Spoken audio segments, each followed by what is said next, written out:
최근 뉴스에서 자주 등장하는 기업들의 위기 상황 들어보셨죠? 큰 이슈였던 홈플러스뿐만 아니라 건설 쪽에서 52에서 한 200위권 사이에 삼부토건, 신동아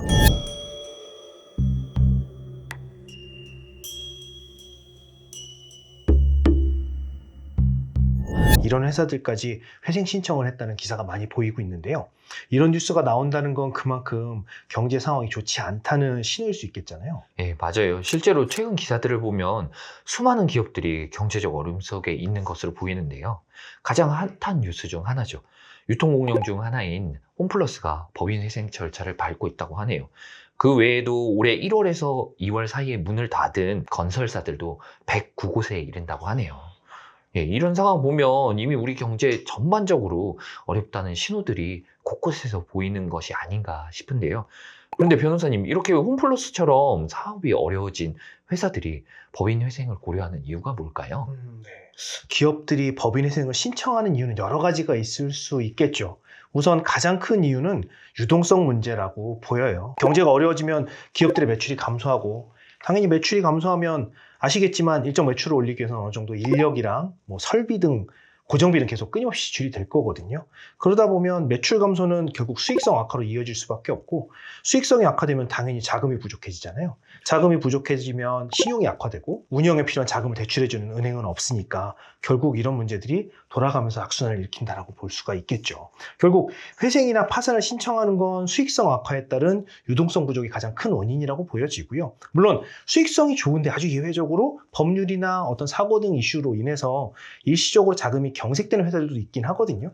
근데 이렇게 경기 전반이 좋지 않은 경우에는 아까 지금 전자 같은 경우가 훨씬 많다라고 봐야죠. 근데 많은 분들이 궁금해 하실 수 있을 것 같아요. 수익성 악화까지는 이해를 하겠다. 그런데 회생을 신청하면 수익성이 악화가 개선될 거냐? 이런 의문이 들 수 있을 것 같거든요. 네, 그렇죠. 저희한테 상담 오시는 많은 대표님들도 똑같은 질문을 하세요. 도대체 법인 회생을 하면 뭐가 좋냐? 이거죠.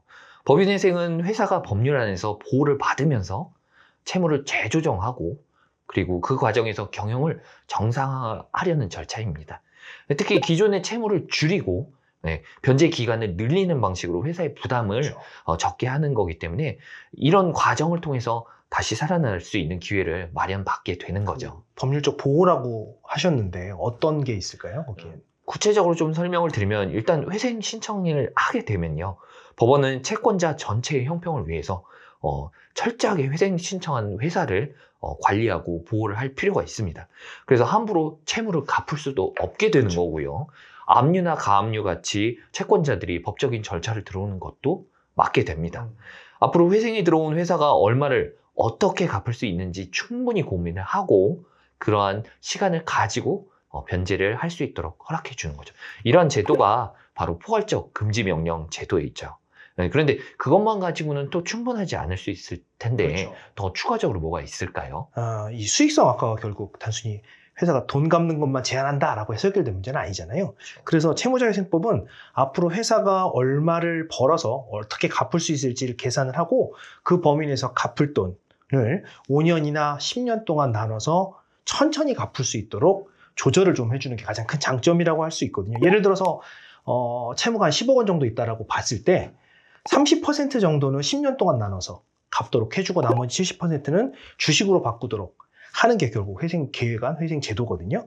그러면 그렇게 받은 거를 가지고 채권자들이 나중에 채권도 회수하고 주식도 받는다라고 이해하면 좀 편하실 것 같아요. 그런데 이쯤 되면 이런 얘기를 듣고 회사가 어려워지면 회생해서 돈 안 갚아도 되겠네라고 생각하시는 분들이 있을까 봐 좀 걱정이 되기도 하거든요.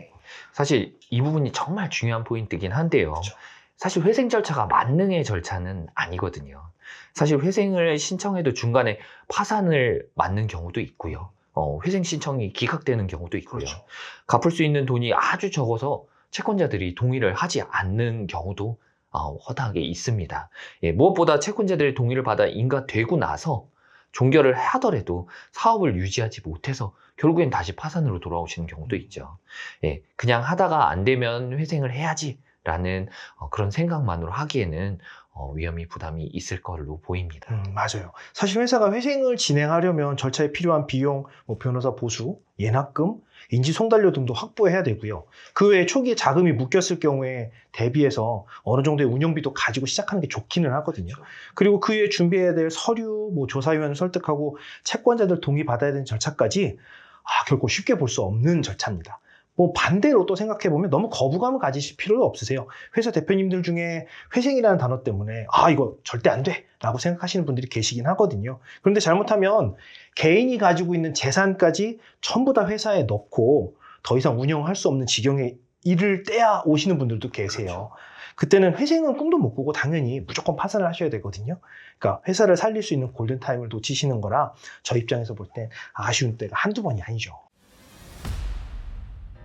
큰 회사들부터 작은 회사까지 어려워서 회생이나 파산을 신청하는 상황에서 과연 어떤 것이 좋은 방법인지에 대해서는 고민이 많이 되실 거라고 봅니다.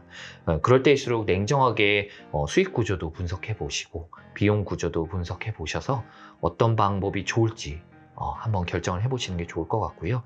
회생을 너무 쉽게 생각하거나 너무 어렵게 생각하시기보다는 회생과 관련된 전문가들의 상담을 직접 받아보시고 구체적인 결정을 하시는 게 좋지 않을까 싶습니다.